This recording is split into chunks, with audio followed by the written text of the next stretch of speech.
Quick message of today, and this message goes for all of you entrepreneurs that have been an entrepreneur for a little while. You've made upwards of $10,000 in a single month, right, as an entrepreneur. And my message to you is that what I've found through my own life experience over the last 23 or 24 years is that sometimes in life, right, we get complacent, right? We get to a point where we assume that other people can do certain jobs that we once did, right? And we want that to happen because we want to build systems, we want to build processes, we want to build teams, and ultimately our vision is to scale, right? Our goal is to scale. And I get that. And I'm about that, and I'm all for that, and I'm all for scaling and expanding. But what we forget to do a lot of the times is to get back into the trench, right? We forget how we got to where we are in the first place, right? And that's to get in the damn trench with the shovel and to dig, right? Screw what everybody else says. Screw what everyone on your team is doing, right? To take that initiative, to have that leadership, and to truly lead by example, right? In everything, to actually pick up the phone and dial it instead of handing the phone to somebody else and telling them to dial it, right? There is a time and a place for both, but if you're watching this right now, understand that sometimes in life, you've got to humble yourself, right? I've learned through life experience that you either humble yourself or you'll get humbled, right? Whether it's by the universe or God or whatever it is that you believe in. So what I suggest is that instead of having or being forced to get humbled, you take initiative and you humble yourself, right? And then the next step is to take massive action, right? What kind of action, Austin? Any kind of action, okay? To get in that trench and to come back to reality and go after that pursuit, right? Have that relentless pursuit of your goal and your dream. And then, and only then, will you truly achieve massive success and actually be transparent, right, to the world, and to go out there and achieve all your goals and your dreams, right? Go out there today and make it happen. Stop making excuses and stop waiting for somebody else on your team to do it, because at the end of the day, nobody on this planet is gonna do it better than you're gonna do it right here, right now, right? So go out there and make it happen.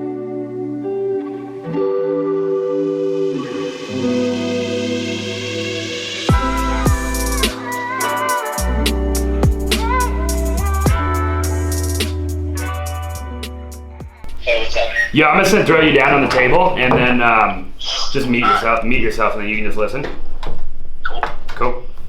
All right, so we'll just get started. Eric will be here in a minute. So what do we got? What are we up against? What are our challenges? Let's start there. Getting back in contact with my task. Okay. I've got two of them, and I have put in an offer. The other one, even calling from my cell phone, and then calling from my dad's house phone, even trying to get a hold of him. So getting back a hold of old leads. Yeah. Okay. So Deal Automator is going to get done. For now, though, the phones in general? What are they like? What are the leads like? Who are you talking? How's the data? I mean, like, what is it? Just give me an example.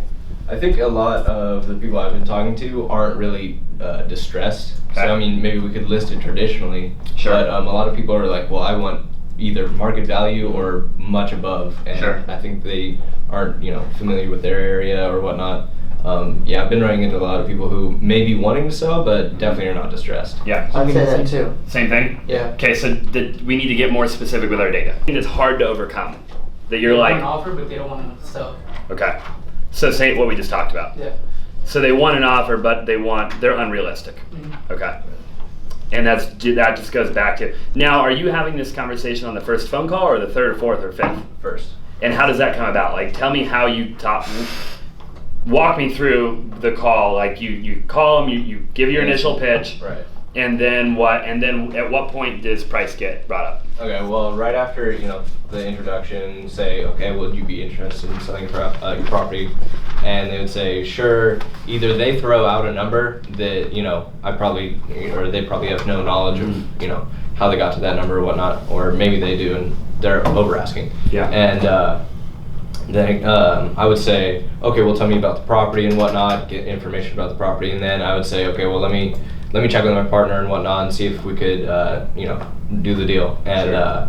I think, just people aren't knowledgeable about their area, and as far as like price point or whatnot. Systematized, and then start setting appointments. And that's when it starts to get fun, right? It's like, okay, you know, we might call for 3, 4, 5 hours and then just set appointments for the rest of the day. Or maybe we go door knock, right? And that's kind of what I want to talk to you guys about today is like stepping it up and knowing that, like, I'll give you an example. Here's what I would do if I would, and I'm going to start doing this again too because I'm fired the fuck up and I'm going to go sit open houses again. Like I'm going to get right back in the trenches because it's been like 2 years of me just systematizing everything. But like I would get on every wholesaler's list in Phoenix, Arizona, like every fucking wholesaler's list, and I would wait till they sent me their deal, and then I would go. He's been muted that entire time. I would go, Kirby. I've been talking that whole time. Sorry, dude. I would go to all of the, sorry, I lost my train of thought. I would get on every wholesaler's list in town. It's an example of like thinking outside of the box. When they sent me their deal, right, because they're blasting it, trying to sell it, I would go knock that door within an hour and I would make them an offer. That way when their deal, when Keegley can't sell it or when Carlos and them can't sell it, like let's get aggressive, right? When the whole thing falls apart, who are they gonna call? They're gonna call us now, right? Like the little things like that. So getting out and doing stuff like that.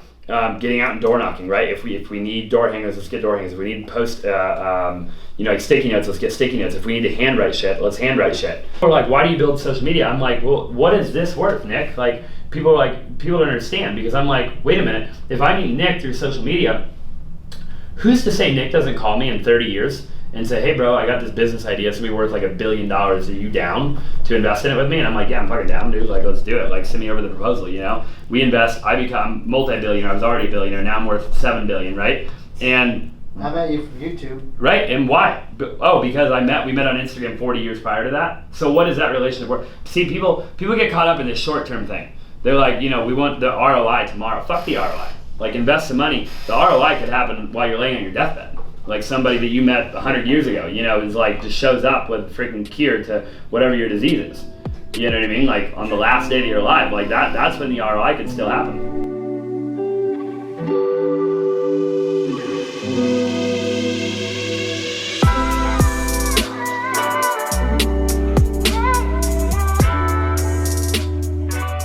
Every one of them? Yeah. I love it. So Mars had given me like 10 leads. Yeah. I contacted all of them this morning. And then I logged onto My Plus Leads and I called. There were actually quite a few My Plus Leads on this morning. Yeah. 37. So I sat down for about 2 hours this morning. Anything good? Yeah, I had two actually really good conversations, which was surprising. And I researched their homes before I called, so I knew exactly what I was looking at. Mm-hmm. I knew more about their homes than the realtor who had originally listed their homes. Yep. So it was actually a pretty good interaction. You got to meet up with Colby. I do have to meet up. Do you want to schedule that? I'll do it with you. Yeah. Do you have his number? Yeah, I do have his number. Okay. Be like, hey, Zabac and me want to sit down on Zabac. Like, when do you want to do it? Okay. Yeah. Cool. Yeah, reach out to him. About that though, in that one video on my Instagram where I'm like, hey, like turn the follower into a relationship. Yeah, and bring it off the platform. Yeah, but take it off the platform. Yeah. Right? You guys were pretty expensive with your stuff. Yeah. Yeah.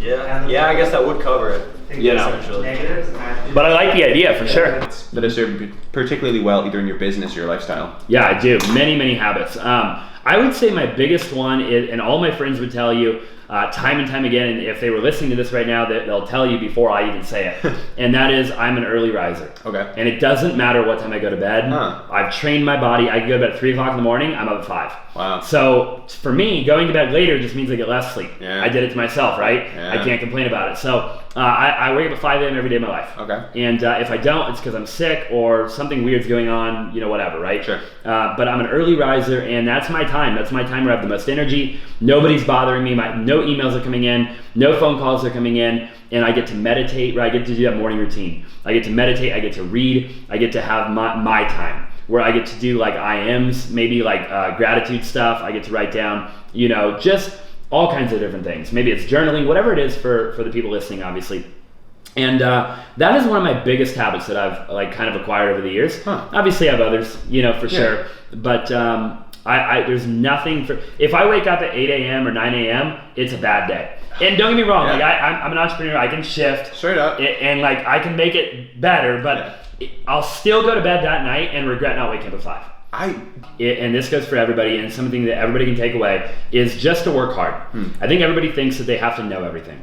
And I find myself guilty of it too, right? Where I gotta read more, I gotta learn more, I gotta grow more, I gotta have more mentors, I gotta figure all this out before I do X, Y, and Z. And I think at the end of the day, if you just work hard, you'll make up for all of the lack that you have in the smarts, right? And I'm not the smartest person.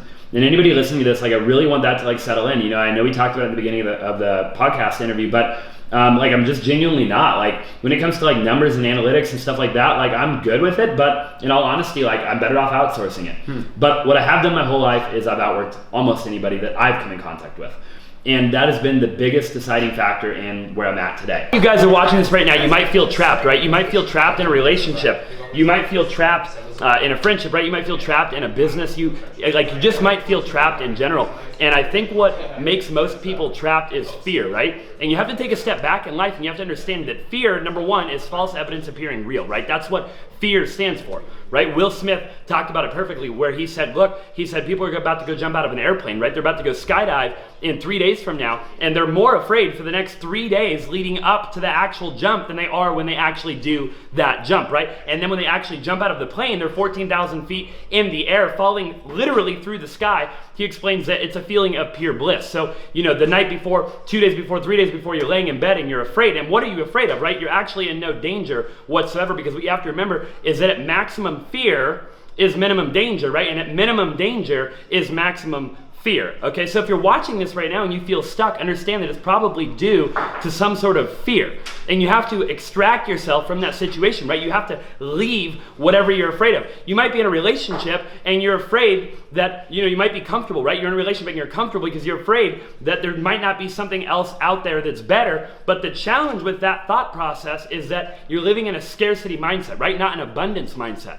And in order to actually go out and see what's truly out there, you have to live in an abundance mindset, right? The more that you think, if you have a credit card, right? You have $30,000 in credit card loans. I've seen people do this time and time again, where they're so focused on this $30,000 that they actually, even though it might be a quote unquote positive outlook on the credit card debt, man, I'm gonna pay this off, right? We're gonna, we're gonna save, right? We're gonna do this, we're gonna do that. And the problem is you're actually still in a scarcity mindset, right? You're focused on the debt. And in reality, you have to be focused on the abundance, right? Screw the credit card debt, just go make more money, right? Build systems, build teams, right? And just make it freaking happen. So whatever it is that you're stuck in right now, understand that you have to take the leap of faith, right? Successful people, they jump off of the cliff and they build the airplane on the way down, right? And that's just the reality of it. You could have asked me when I was 16, 17, 18, 19, 20 years old, hey Austin, where are you gonna be at 23, 24, 25? And the reality of it is I never knew exactly where I was going to be. I just knew that it was gonna happen, right? And I didn't know exactly how it was gonna happen either. So have that fire ready aim mentality, get out of the fear mindset, think abundance, right? Expand. You gotta expand. You have to have an expansion mentality. And I see a lot of people, the market starts to correct, right? And what do? They go into scarcity, right? Scarcity mode. Let's get rid of employees. Let's cut salaries. Let's sell some properties. Let's do whatever. And in reality, again, they're living in that scarcity, fearful mindset. So guys, I encourage you today to go out there, achieve all of your goals and your dreams beyond your wildest imagination. And I'm telling you right now, if you have an abundance mindset, you can literally achieve anything that you set your mind to. Anybody that you look up to, whether it's Elon Musk, Bill Gates, Steve Jobs, Mark Zuckerberg, right? Jeff Bezos, understand that none of them knew exactly how they were going to do what they did. They just made it happen. I look forward to seeing you guys on the other side.